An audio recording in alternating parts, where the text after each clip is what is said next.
Welcome back to the guys. जैसा कि आप सभी ने पहले की जो वीडियो थी, हमने लीनियर डिफरेंशियल इक्वेशन के कुछ फार्मूले बेस्ड एंड कुछ नॉर्मल क्वेश्चन सॉल्व किए थे। देन ये लास्ट वीडियो रहने वाली है लीनियर डिफरेंशियल इक्वेशन के। इसमें हम कुछ इंपॉर्टेंट क्वेश्चन जो कि प्रीवियस ईयर एग्जाम में पूछे गए क्वेश्चन है उनको सॉल्व करने वाले, जो कि लिए आपके लिए इंपॉर्टेंट हो सकते हैं, जो 100% आने वाली एग्जामों में आपको हेल्प करा सकते हैं। ठीक है, तो सबसे पहले ये क्वेश्चन देखेंगे आज। तो आप देखेंगे cos x dy equal to of sine x minus y d x. ठीक है, इस तरीके से आपकी इक्वेशन दी गई है। सबसे पहले तो आप स्टैंडर्ड फॉर्म में लिख सकते हैं इस इक्वेशन को, क्योंकि स्टैंडर्ड फॉर्म में से लिखने से फायदा क्या होगा। ठीक है, सबसे पहले आपको होता है तो गिवन डिफरेंशियल इक्वेशन को हम जो है जो इक्वेशन दी है उसे डिफरेंशियल इक्वेशन में लिखेंगे, क्योंकि ये डिफरेंशियल इक्वेशन नहीं है, नॉर्मल इक्वेशन में बनी हुई है। तो डिफरेंशियल इक्वेशन में लिखने के लिए सबसे पहले आपको हो जाएगा, तो यहाँ पे आप लिख लीजिए, एक छोटी सी लाइन लिखना रहता है, द गिवन डिफरेंशियल इक्वेशन। ठीक है, तो हम डायरेक्ट हम शॉर्ट फॉर्म में लिखते हैं ताकि आपको प्रॉब्लम ना हो और यहाँ पर स्पेस की कमी ना हो, पर हम प्रॉपर भी लिखेंगे ताकि आपको यहाँ पर जितना हो सके उतना हम समझा सके, और zero level to hero level तक ले जाने का जो हमारा प्रण है वो प्रॉपर तरीके से कंप्लीट हो सके। ठीक है, तो गिवन डिफरेंशियल इक्वेशन में हम राइट करेंगे, आप प्रॉपर लिखिएगा, फुल्ली तरीके से लिखना है, शॉर्ट फॉर्म में नहीं लिखना है कॉपी में। ठीक है, तो डी वाई अपॉन आप इस तरीके आएगा डी एक्स, क्योंकि डिफरेंशियल इक्वेशन में लिखने के लिए सबसे पहले हम जो लीनियर डिफरेंशियल इक्वेशन का फार्मूला रहता है उस टाइप से लिखना पड़ेगा हमें। ठीक है, तो ये हो जाएगा आपका cos x का यहाँ पर हो जाएगा आपका sec x। ठीक है, तो ये हो जाएगा आपका sec x into y equal to हो जाएगा आपका 10x। ठीक है, ये हमने स्टैंडर्ड फॉर्म में से लिख लिया, आप इस तरीके से लिख लीजिएगा। अब यहाँ पर हम लगाने वाले लीन मिनट्स मतलब लीनियर इक्वेशन, हम लिखेंगे यहाँ पर लीनियर इक्वेशन इन y, मतलब लीनियर इक्वेशन यहाँ पर लगाएंगे तो हम लिख लेते हैं यहाँ पर लीन मिनट्स लीनियर इक्वेशन, या डायरेक्ट आप लिख सकते हैं लीनियर इक्वेशन इन y। ठीक है, तो y के रिस्पेक्ट में लीनियर इक्वेशन लगा रहे हैं तो p की वैल्यू सबसे पहले निकालनी होती है। तो p की वैल्यू यहाँ पर क्या आएगी, तो अगर हम p की वैल्यू जो यहाँ पर बन के आएगी वो आएगी sec x, क्योंकि y के इंटू में रहता है, तो sec x जो होगी आपकी p की वैल्यू हो जाएगी, तो हो जाएगा आपका sec x आपकी p की वैल्यू कॉमा, देन इसके बाद आपको जो q की वैल्यू निकालनी है तो q हम लिख देते हैं, q इक्वल टू हो जाएगा आपका 10x। ठीक है, इस तरीके से आपकी दोनों ये वैल्यू आ चुकी है, q और p और q की वैल्यू। अब यहाँ पर हम लगाएंगे IF, मतलब इंटीग्रेटिंग फैक्टर निकालेंगे सबसे पहले, तो देयर आप लिख लेना IF इक्वल टू, अगर हम निकालें तो IF का फार्मूला रहता है E integration of P dx। तो जब हम इसका इंटीग्रेशन करेंगे तो ये हो जाएगा आपका E एंड 10x dx। ठीक है, इस तरीके से वैल्यू पुट होगी। आंसर क्या बनेगा जब हम निकालेंगे, तो E का तो हो जाएगा आपका यहाँ पर, E के बाद हो जाएगा आपका log। ठीक है, E के बाद हो जाएगा आपका log, हम 10x नहीं sec x लेंगे, सॉरी यहाँ पर हमने 10x लिख दिया, Q की वैल्यू यहाँ पर लिख दी, सॉरी दोबारा से हम लिख लेते हैं, यहाँ पर sec x आएगा आपका। ठीक है, देन आपका यहाँ पर हो जाएगा आपका sec x। ठीक है, ये sec x और dx। ठीक है, ये हो जाएगी वैल्यू। जब sec x का इंटीग्रेशन होगा तो इंटीग्रेशन होने पर आपका जो है log बन जाएगा, log बनने के बाद log हो जाएगा आपका sec x प्लस 10x। ठीक है, इस तरीके से वैल्यू बन जाएगी sec x प्लस 10x। ठीक है, और देन लास्ट में जो सॉल्यूशन इसका बनेगा वो हो जाएगा आपका sec x प्लस 10x। ठीक है, इस तरीके से वैल्यू पूरी बन जाएगी। इसका जो लास्ट सोल्यूशन आपको मिलेगा IF का सोल्यूशन ये हो जाएगा। अब करते हैं इसे हम कंप्लीट सोल्यूशन। तो कंप्लीट सोल्यूशन अगर हम देखें तो कंप्लीट सोल्यूशन में सबसे पहले आपको फार्मूला लिखना होता है। फार्मूला क्या होता है, y ऑफ होता है IF इक्वल टू, देन इसके बाद हो जाएगा y ऑफ IF ऑफ, तो आपको हो जाएगा इंटीग्रेशन जो कि रहेगा q इंटू आपका यहाँ IF रहेगा, IF के बाद हो जाएगा आपका dx प्लस c। ये फार्मूला हो गया। फार्मूले के अकॉर्डिंग आपको यहाँ पर वैल्यू पुट करनी है, तो यहाँ पर y आपको लिख लेना इधर, देन यहाँ पे आपको लिखना sec x प्लस हो जाएगा आपका 10x इक्वल टू, जो कि आप इंटीग्रेशन वैसे के वैसे आपको लगा देना है। इंटीग्रेशन के बाद बड़ा कोष्टक q की वैल्यू यहाँ पर है 10x, तो यह 10x लिखेंगे हम, 10x इंटू IF की वैल्यू दोबारा से आपको पुट करनी होगी, तो हम क्या करेंगे इसे अंदर ले लेंगे, तो यहाँ हो जाएगा आपका sec x प्लस 10x। ठीक है, इस तरीके से वैल्यू पुट हो जाएगी। अब ऊपर पूरा सॉल्यूशन हम ऊपर की तरफ बना लेते हैं। ठीक है, तो यहाँ पर हम ले लेंगे ताकि आपको पूरा सॉल्यूशन मिल सके। ठीक है, इस तरीके से वैल्यू हो जाएगी। देन इसके बाद जो सॉल्यूशन इसका बनेगा, तो सॉल्यूशन इसका जो है लास्ट यहाँ पे बन जाएगा, हम लिखेंगे तो आपका हो जाएगा y, वो कि आपको sec x plus ten x वैसा का वैसे ही लिख लेना है। एंड देन इसके बाद जो वैल्यू आएगी आपकी इक्वल टू में आएगा इंटीग्रेशन ऑफ सेक एक्स, ठीक है। सेक एक्स फिर हो जाएगा जो सेक एक्स और टेन एक्स था तो हम इसको इंटू कर लेंगे तो हो जाएगा आपका sec x into tan x, ठीक है। प्लस हो जाएगा आपका टेन का, यहाँ लिख लेते हैं हम, टेन का square x of d x plus c, ठीक है। इस तरीके से ये वैल्यू बन जाएगी पूरी। देन हम नेक्स्ट स्टेप में आपका जो बन के आएगा तो वाई ऑफ सेक वैसा का वैसा हम लिख लेते हैं, वैसा का वैसे लिख लेना, इसलिए हमने ऐसा लगा दिया, ठीक है। देन इसके बाद इक्वल टू हो जाएगा आपका इसकी जो वैल्यू इस जब हम सॉल्व करेंगे तो यहाँ पर जो होगा सॉल्व आपका हो जाएगा sec x and tan x, ठीक है। Sec x tan x plus ten x square का जब इंटीग्रेशन होता है तो ये बन जाता है sec square x minus one, ठीक है। तो हम लिख देते हैं sec square x minus one, ठीक है। ये हो जाएगा आपका सॉल्यूशन। देन इसके बाद अगर देखें तो लास्ट में आपका यहाँ पर डी एक्स प्लस सी होगा तो डी एक्स प्लस सी हम लिख देते हैं वैसा का वैसा। देन लास्ट सॉल्यूशन इसका जो बनकर आ जाएगा वो जाएगा आपका y of sec x plus ten x, ठीक है। एंड देन इक्वल टू में हो जाएगा आपका यहाँ पर सेक एक्स प्लस हो जाएगा आपका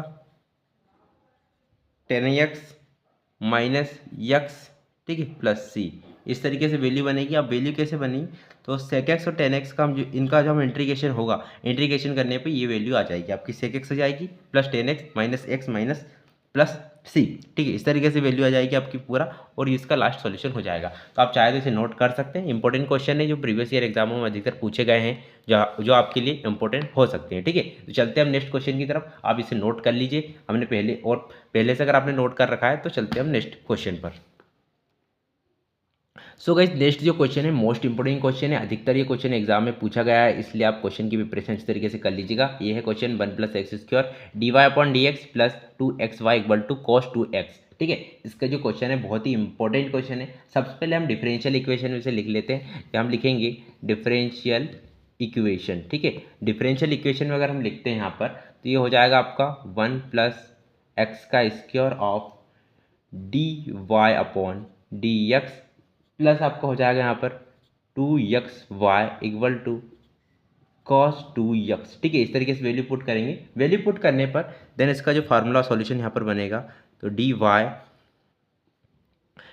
अपॉन डी एक्स तो वैसा वैसा रहेगा प्लस जब से हम सॉल्व करेंगे तो सॉल्व करने में हम क्या करेंगे वन प्लस एक्स स्क्वायर से इंट भाग कर देंगे। भाग करने पर यहाँ पर भाग होगा इसके नीचे तो देन इसे ये हो जाएगा ये कट हो जाएगा, यहाँ पर इसके बटे में बच जाएगा तो ये हो जाएगा two x upon one plus x का स्क्वायर, यहाँ ये रहेगा इंटू में वाई, ठीक है। इस तरीके से वैल्यू बन जाएगी। देन इधर अगर वैल्यू देखें तो हो जाएगा आपका cos two x upon one plus x का स्क्वायर। नोट करते हुए चलिए हम मिटा देंगे क्योंकि यहाँ पर स्पेस की बहुत ही ज़्यादा कमी है। हम कोशिश करेंगे कि आपको जितना हो सके उतना जीरो लेवल से समझाने की कोशिश करें, ठीक है। इस तरीके से ये बन जाएगा आपका डिफरेंशियल इक्वेशन में। अब इसके बाद हम क्या करेंगे, यहाँ पर लीनियर इक्वेशन लगाएंगे। तो यहाँ पर हम लिख देते हैं लीनियर इक्वेशन, ठीक है। तो हम यहाँ पर जो है लीनियर इक्वेशन का यूज़ कर लेते हैं जो कि आपके लिए, ठीक है। इस तरीके से लिख रहा है लीनियर इक्वेशन यूज इक्वेशन, ठीक है। इक्वेशन आप लिख लीजिएगा, पूरा प्रॉपर लिख लीजिए। देन इसके बाद हम नीचे अगर इसको देखते हैं तो इसमें जो बनकर आएगा पी की वैल्यू अगर निकालते हैं तो पी की वैल्यू आपकी जो बनकर आएगी वो आएगी two x upon one plus x का स्क्वायर, ठीक है, कॉमा क्यू की वैल्यू अगर देखें तो क्यू की वैल्यू आपकी बन जाएगी कॉस एक्स, ठीक है। कॉस एक्स बनेगा, ये कॉस टू एक्स नहीं आएगा, कॉस एक्स बनेगा क्योंकि ये कांस्टेंट रहेगा तो कट जाएगा यहाँ पे, ठीक है। कॉस हो जाएगा कॉस एक्स अपॉन ये हो जाएगा आपका कॉस एक्स, ठीक है। क्वेश्चन में प्रॉब्लम तो, ठीक है, कॉस टू एक्स नहीं है कॉस एक्स ही है, ठीक है। कॉस एक्स आएगा इसमें, सॉरी आप देख लीजिएगा इसमें कॉस एक्स ही आएगा, ठीक है। ये क्वेश्चन इंपॉर्टेंट है। इसके बाद आता है जो नेक्स्ट क्वेश्चन वो टू एक्स रहता है। पहले हम कॉस एक्स का बताते हैं फिर आपको टू एक्स बताएंगे, तो आप टू यहाँ से हटा दीजिएगा, टू एक्स नहीं है सॉरी, ठीक है। तो कॉस एक्स हो जाएगा बटे में आपको हो जाएगा यहाँ पर वन प्लस एक्स का स्क्वायर, ठीक है। इस तरीके से क्वेश्चन देख लीजिएगा। सबसे पहले क्वेश्चन बता देते हैं, यहाँ से 2 हटा दीजिए आप, क्योंकि 2 हम अगले नेक्स्ट क्वेश्चन में करेंगे, क्योंकि पहले ये क्वेश्चन को समझना इंपॉर्टेंट है, देन इसके बाद आप वो क्वेश्चन समझेंगे तो ही आपको समझ में आएगा। ठीक है, तो इस तरीके से हो जाएगा आंसर होने के बाद आपको पी एन क्यू की वैल्यू मिल गई है। अब यहाँ पर हम लगाने वाले हैं लीनियर इक्वेशन लगा दिए। आई एफ की वैल्यू तो इंटीग्रेटिंग फैक्टर हम निकाल लेते हैं, आई एफ की वैल्यू रहेगी, तो इंटीग्रेटिंग फैक्टर का निकाले जाए तो यहाँ पर आपका बन जाएगा ई of P D x, T E of P D x की वैल्यू निकालेंगे, देन इक्वल टू हो जाएगा आपका ई ऑफ, हो जाएगा ई ऑफ पी डी एक्स, तो पी की वैल्यू है 2x अपॉन 1 प्लस एक्स का स्क्वायर डी एक्स। ठीक है, तो आंसर जो सॉल्यूशन बन के आएगा, हम क्या करेंगे, जो 1 प्लस एक्स है इसे टी मान लीजिए, पी मान लीजिए, क्यू मान लीजिए, आप कुछ भी मान सकते हैं। तो हम इसे जो कि 1 प्लस एक्स का जो स्क्वायर है उसे इक्वल टू हम टी मानेंगे, तो टी मानने पर हमें इसकी जो वैल्यू मिलेगी, और देन 2x डी एक्स को हम क्या मानेंगे, वो मानेंगे हम डी टी। ठीक है, क्यों माना, क्योंकि हम इससे क्वेश्चन जो है बहुत ही आसान और सिंपल हो सकता है, इसलिए हमने माना है 1 प्लस एक्स स्क्वायर को टी एंड 2x dx को dt। ठीक है, और इसी तरीके से हम इसका वैल्यू निकालेंगे आई एफ की यहाँ पर, तो दोबारा से आपको आई एफ लिखना होगा। आई एफ की वैल्यू निकालने के लिए आपको ई ऑफ रूट जो रहेगा आपको 1/t हो जाएगा। ठीक है, 1/t dt, क्योंकि जो कि हमने 2x की वैल्यू dt है, और जो है 1 प्लस एक्स की वैल्यू हो जाएगी 1 प्लस एक्स स्क्वायर की t, और बटे में ऊपर a1 आ जाएगा, 1 ऑलरेडी रहते ही है, देन इक्वल टू सॉल्यूशन बनेगा तो e हो जाएगा, और 1 प्लस एक्स 1/x या 1/t का फार्मूला रहता है, आपने आप देखा होगा इंटीग्रेशन का, तो यहाँ पे हो जाता है लॉग लग जाता है, तो लॉग आपका हो जाएगा लॉग टी, इसका आंसर हो जाएगा। ठीक है, लॉग टी इसका सॉल्यूशन का आंसर होगा लॉग टी के बाद। अब इसका हम जब फुल सॉल्यूशन करेंगे, टी की वैल्यू पुट करेंगे, देन इसके बाद हम पूरा आंसर लेंगे। ठीक है, तो आपको लिख लेना सेम ई, इसके बाद हो जाएगा आपका लॉग के बाद टी की वैल्यू 1 प्लस एक्स का स्क्वायर, देन इसका अगर फुल्ली सॉल्यूशन देखें तो आंसर आ जाएगा 1 प्लस एक्स का स्क्वायर। ठीक है, ई लॉग हट जाएगा यहाँ से, और 1 प्लस एक्स स्क्वायर का इसका सॉल्यूशन मिल जाएगा आई एफ का। ठीक है, आई एफ का हमें सॉल्यूशन मिल चुका है। आई एफ के सॉल्यूशन के बाद अब हम क्या करेंगे, यहाँ पर कंप्लीट सॉल्यूशन देखिए, तो कंप्लीट सॉल्यूशन के लिए हमें यहाँ पर वाई टी वाला फार्मूला लगाना पड़ेगा, जो कि वाई ऑफ आई एफ का हर क्वेश्चन में हम इस क्वेश्चन फार्मूले लगाते हैं, और फार्मूला बहुत ही इंपॉर्टेंट है, इसलिए आपको प्रॉपर क्वेश्चन को देखना है और क्वेश्चन को करना है। ठीक है, तो क्यू इंटू आपका हो जाएगा यहाँ पर आई एफ हो जाएगा डी एक्स प्लस सी। ठीक है, डी एक्स प्लस सी हो गया, देन इसके बाद कंप्लीट सॉल्यूशन में आपको इस फार्मूले को पुट करना है। ठीक है, तो हम इतना पूरा रफ कर लेते हैं, चाहे शायद आपने नोट कर लिया, तो आप चाहे तो नोट कर लीजिए, देन इसके बाद हम इसे रफ कर आप सेकंड स्टेप कंप्लीट सॉल्यूशन बना लेते हैं। ठीक है, तो हम करते हैं इसे रफ, और फिर इसका कंप्लीट सॉल्यूशन हम यहाँ पर बना लेते हैं। तो हम यहाँ से ऊपर का मिटा देते हैं, फार्मूला नहीं मिटाएंगे ताकि आपको देखने में आसान रहे। ठीक है, तो आप उसे नोट करते हुए चलिए, तभी आपको समझ में आएगा। देन आप देखेंगे तो यहाँ पर आई एफ का हमने फार्मूला नीचे लिख ही लिया था, जैसे कि आपने देखा, ये वाला फार्मूला हमने लिख लिया। फार्मूला लिखने के बाद हम यहाँ से अब सॉल्यूशन पुट करेंगे। तो सॉल्यूशन पुट करने पे सबसे पहले तो अगर हम देखें तो यहाँ पर वाई ऑफ आई एफ की वैल्यू हमारे पास थी 1 प्लस एक्स का स्क्वायर। ठीक है, देन इक्वल टू हो जाएगा आपका, इक्वल टू होने के बाद यहाँ पर अगर हम वैल्यू पुट करें तो ये हो जाएगा इंटीग्रेशन का साइन वैसे कि वैसे ही, एंड देन इस तरीके से आपको बड़ा कोष्टक, क्यू की वैल्यू थी आपकी cos x upon 1 plus x का स्क्वायर थी क्यू की वैल्यू, जैसे कि हमने पूरा पुट कर दिए। यहाँ पर पुट करने के बाद इनटू आपका था आई एफ, तो आई एफ कितना था 1 प्लस एक्स का स्क्वायर आपका आई एफ है, इक्वल टू हो जाएगा यहाँ पर, और देन आपका ये बड़ा क्वेश्चन यहाँ से बन एंड डी एक्स प्लस सी। अब इस वैल्यू की हम सॉल्व करेंगे तो सॉल्यूशन क्या बन के आएगा, तो आई एफ से आई एफ कट हो जाएगा, मतलब ये आई एफ से आई एफ ये कट जाएगा, तो बचेगा क्या यहाँ पर, बचेगा वाई ऑफ 1 प्लस एक्स का square equal to integration of, अब इंटीग्रेशन का साइन अभी रहेगा क्योंकि यहाँ से हमने कट किया, तो हो जाएगा आपका cos x d x plus c. इतनी वैल्यू बन चुकी है। वैल्यू बनने के बाद नेक्स्ट स्टेप में आपका इधर का तो सेम ही रहने वाला है, y into 1 plus x square.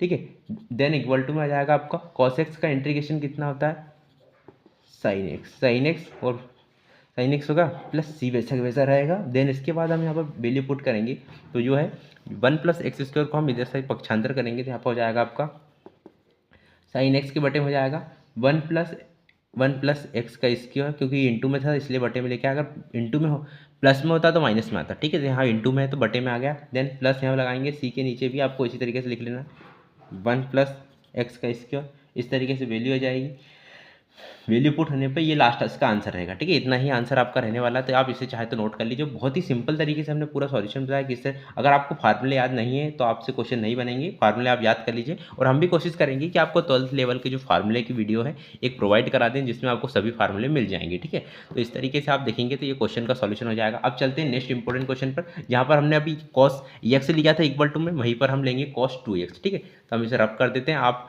पूरा प्रॉपर नोट कर लीजिए, क्योंकि मोस्ट इंपॉर्टेंट क्वेश्चन है बच्चों, 100% क्वेश्चन पूछे जाएंगे। सो गाइस नेक्स्ट जो लास्ट आपका क्वेश्चन रहेगा इस वीडियो में, जिसमें हमने पूरे जो है लीनियर डिफरेंशियल इक्वेशन कंप्लीट हो जाएंगे। और ये क्वेश्चन 2 क्वेश्चन लास्ट में हमने बताया मोस्ट इंपॉर्टेंट क्वेश्चन है बच्चों, 100% यहाँ से क्वेश्चन आएंगे। अगर आपको और कोई क्वेश्चन में प्रॉब्लम है तो आप वीडियो में कमेंट कर सकते हैं। देना इतने क्वेश्चन में अगर आप चाहे तो लीनियर डिफरेंशियल इक्वेशन के अधिकतर इसी टाइप से क्वेश्चन पूछे जाते हैं। अगर आपको और अदर कोई से क्वेश्चन चाहिए तो वीडियो में कमेंट जरूर करें, हम उनका सॉल्यूशन बनाने की कोशिश करेंगे। इसके बाद हम बर्नौली इक्वेशन स्टार्ट करने वाले हैं, और इसके बाद हम करेंगे एक्सर्ट इक्वेशन। ठीक है, तो हम देखेंगे सबसे पहले इसको क्या करना रहता है। तो इसमें आपको जो है डिफरेंशियल इक्वेशन के फॉर्म में लिखना होगा। सबसे पहले हम लिखेंगे यहाँ पर डिफरेंशियल इक्वेशन। ठीक है, डिफरेंशियल इक्वेशन के फॉर्म में आपको लिख लेना है। डिफरेंशियल इक्वेशन के अगर फॉर्म में हम लिखें तो यहाँ पर हो जाएगा आपका 1 प्लस हो जाएगा आपका एक्स का स्क्वायर, जैसे कि पहले क्वेश्चन में किया था। देन सबसे पहले आप इसी तरीके से पूरा वैल्यू वो पुट करिएगा एंड लिख लीजिएगा। ठीक है, तो लिखने के बाद 2xy इक्वल टू हो जाएगा आपका 2 cos x। हमने क्यों किया, क्योंकि यहाँ पर अब इंटू में क्वेश्चन आएगा तब क्या करना रहता है, पहले नॉर्मल रहेगा तो कैसे करना है। तो नॉर्मल हमने पहले बताया, अब ये 2x वाला बता देते हैं आपको। ठीक है, ताकि दोनों में आपको यह क्वेश्चन में दिक्कत ना हो। ठीक, अब हम लिखेंगे जो कि आप देखेंगे कि लीनियर इक्वेशन के फॉर्म में लिखेंगे dy/dx हो गया। इसके बाद p की वैल्यू यहाँ पर क्या होगी, तो p की वैल्यू होगी 2x हो जाएगा। और हम भाग करेंगे 1 प्लस एक्स से सभी जगह सभी तरफ, तो यहाँ पे हो जाएगा 1 प्लस एक्स का स्क्वायर नीचे आ जाएगा, ये कट जाएगा। देन इसके बाद ये वाई इंटू में रहेगा equal to 2 cos x upon बटे में क्या आ जाएगा, आपको हो जाएगा 1 प्लस एक्स का स्क्वायर। ठीक है, इतनी वैल्यू आपकी दोनों जगह मिल जाएगी। वैल्यू मिलने के बाद अब हम क्या करेंगे कि इसका जो सॉल्यूशन देखेंगे। ठीक है, तो नेक्स्ट स्टेप में आपका क्या होगा, यहाँ पर नेक्स्ट स्टेप में जो बन के आएगा, यहाँ पर हम लीनियर इक्वेशन लगाएंगे। तो हम लिख लेते हैं लीनियर इक्वेशन। ठीक है, लीनियर इक्वेशन इज, हम यहाँ पर लीनियर इक्वेशन लगाएंगे। लगाने के बाद नेक्स्ट स्टेप में आपको पी और क्यू की वैल्यू चाहिए, तो पी की वैल्यू हो जाएगी आपकी 2x 1 प्लस एक्स का स्क्वायर कॉमा, क्यू की वैल्यू अगर देखें तो हो जाएगा आपका जो रहेगा यहाँ पर 2 cos x upon 1 plus x का स्क्वायर। ठीक है, ये दोनों वैल्यू आ चुकी है। दोनों वैल्यू आने के बाद आपको यहाँ पर आई एफ निकालना रहता है। आई एफ के वैल्यू हम पुट करेंगे, जैसे कि हमने पहली वीडियो में भी पुट किया था, इंटीग्रेशन ऑफ डी एक्स। ठीक है, ये हो जाएगा, वैल्यू पुट करेंगे यहाँ पर, तो ई हो जाएगा ऑफ इस पी की वैल्यू यहाँ रखेंगे 2x अपॉन 1 प्लस एक्स का स्क्वायर। ठीक है, आंसर हम लेंगे तो हम क्या करेंगे, यहाँ पर 1 प्लस एक्स स्क्वायर को मान लेंगे T and comma 2x dx को मान लेंगे dt। ठीक है, तभी हम इसे सिंपल तरीके से कर सकते हैं। अगर आप पूरा वैल्यू रखेंगे तो आपको लंबा क्वेश्चन बनेगा, और देन फिर आखिरी में कैलकुलेशन में दिक्कत होगी। ठीक है, तो आई एफ हो गया, आई एफ की वैल्यू आप निकालेंगे दोबारा से, ई of 1 upon T D T, 1 upon T D T. ठीक है, 1 अपॉन टी डी टी हो जाएगा। तो इसकी जो वैल्यू बनकर आएगी हो जाएगी आपकी लॉग टी हो जाएगी, तो हो जाएगा आपका लॉग टी, यहाँ पर ई रहेगा, ई लॉग टी हो जाएगा। एंड देन इसके बाद ई हो जाएगा, ई वैसे की वैसे ही रहेगा, यहाँ पर लॉग हो जाएगा, और टी की वैल्यू हम पुट करेंगे, तो टी की value 1 plus x square put कर लेना है। एक्स स्क्वायर पुट करने के बाद आपको आंसर बनेगा 1 प्लस एक्स स्क्वायर, इसका आंसर आ जाएगा आई एफ का वैल्यू। ठीक है, आई एफ की वैल्यू पुट होने के बाद कंप्लीटली सॉल्यूशन देखेंगे। अब यहाँ से हम तो कंप्लीट सॉल्यूशन अगर देखें तो आपको दोबारा से यहाँ फार्मूला लिखना है, प्रॉपर सभी क्वेश्चन को करना है, बिल्कुल भी जल्दबाजी नहीं करनी है। तो y I F equal to integration of question Q into आपका I F d x plus c. ठीक है, इतनी वैल्यू पुट हो जाएगी। वैल्यू पुट होने के बाद यहाँ पर आई एफ की वैल्यू रखना है, तो आएगा वाई ऑफ 1 प्लस एक्स का square equal to integration of, ठीक है, 2 cos x अपॉन, क्योंकि q की वैल्यू हम पहले रखेंगे तो 2 cos x हमें मिला हुआ था, तो 2 cos x upon 1 plus x का स्क्वायर हो जाएगा। इंटू आई एफ की वैल्यू अगर रखें तो आई एफ की वैल्यू थी 1 प्लस एक्स का इसकी और आई एफ की वैल्यू थी, ठीक है, ये हो जाएगा। इसके बाद हम इसे बंद कर देंगे और डी एक्स प्लस सी हम इधर लिख लेंगे, ठीक है। इतनी वैल्यू आपको पुट हो चुकी है। अब ऊपर का हम रफ करते हैं और आपको बताते हैं नीचे का सॉल्यूशन, ठीक है। तो इतना आपको रफ कर लेना, नोट करते हुए चलिए। ए टू जेड हम बताएंगे किस तरीके से उस फॉर्मूले हो रहे हैं। अगर प्रॉब्लम हो तो कमेंट भी कर सकते हैं आप, कैसे हमने लिया। ऑलरेडी हमने जो 2 सेक्शन शुरू में स्टार्ट किए थे उन्होंने अगर आपने प्रॉपर देखा है तो आप आराम से समझ सकते हैं, ठीक है। तो यहाँ पे हो जाएगा y प्लस 1 प्लस एक्स का स्क्वायर, ठीक है, 1 प्लस एक्स का स्क्वायर इक्वल टू में आपका यहाँ पर आएगा जो रहेगा 2 बाहर हो जाएगा क्योंकि कांस्टेंट रहता है, और ये हो जाएगा इस तरीके से। देन cos x वैल्यू आएगी cos x प्लस सी, ठीक है, इतना वैल्यू पुट हो जाएगी आपकी। देन इसके बाद अगर देखें तो नेक्स्ट स्टेप में आपको जो रहेगा वैसे ही सेम रहेगा, 1 प्लस एक्स का square same, then equal to इसका इंटीग्रेशन होगा तो हो जाएगा 2 साइन यक्स प्लस सी बन जाएगा। तब हम क्या करेंगे, इनका इंटू में है तो यहाँ पर इसका पक्षांतर इस साइड करते हैं। हिंदी लेवल में अगर बोलें तो ये बटे में आ जाएगा, तो 2 यहाँ जाएगा साइन एक्स के बटे में, 2 साइन एक्स के बटे में हो जाएगा 1 प्लस एक्स का स्क्वायर प्लस सी के बटे में भी रहेगा 1 प्लस एक्स का स्क्वायर। ये राइट आंसर हो जाएगा और ये y के इक्वल टू में रहेगा, ठीक है। तो ये आंसर हो जाएगा आपका पूरा सॉल्यूशन। इतना आप शायद नोट करते हुए चलिए, जहाँ भी प्रॉब्लम है वीडियो में कमेंट करें ताकि हम जितना हो सके उतना सॉल्यूशन आपको दे सकें, जितना सिंपल हो सके। एंड देन इस तरीके से इंपॉर्टेंट क्वेश्चन थे आपके लीनियर डिफरेंशियल इक्वेशन के। देन नेक्स्ट वीडियो में हम जो है बर्नौली इक्वेशन स्टार्ट करने वाले हैं और देखते हैं बर्नौली इक्वेशन में कितने क्वेश्चन को हम सॉल्व करने की कोशिश करेंगे। अगर आपको लीनियर डिफरेंशियल इक्वेशन से कोई प्रॉब्लम है तो वीडियो में कमेंट जरूर करें ताकि हम उसका एक A to Z सॉल्यूशन, और जो जिस क्वेश्चन में प्रॉब्लम है उस क्वेश्चन में आप कमेंट कर सकते हैं, देन हम सोचेंगे। और लास्ट में जैसे हमारे M2 खत्म होगा वैसे ही हम हर एक जो है इक्वेशन के ऊपर न्यू बेस के क्वेश्चन भी आपको प्रोवाइड कराएंगे लास्ट में। तो इस तरीके से ये भी न्यू बेस के ही क्वेश्चन थे जो कि अधिकतर पूछे जाते हैं एग्जामों में, तो हमने ये कंप्लीट करा दिए हैं। देन आपको वीडियो अच्छी लगी तो वीडियो को लाइक जरूर करें, चैनल पर नए चैनल को सब्सक्राइब कर लें ताकि इसी तरीके के आपके जो है इंपॉर्टेंट क्वेश्चन से related and A to Z solution भी आपको यहाँ पर प्रोवाइड किए जाते हैं। तब तक के लिए जय हिंद, जय भारत, वंदे मातरम।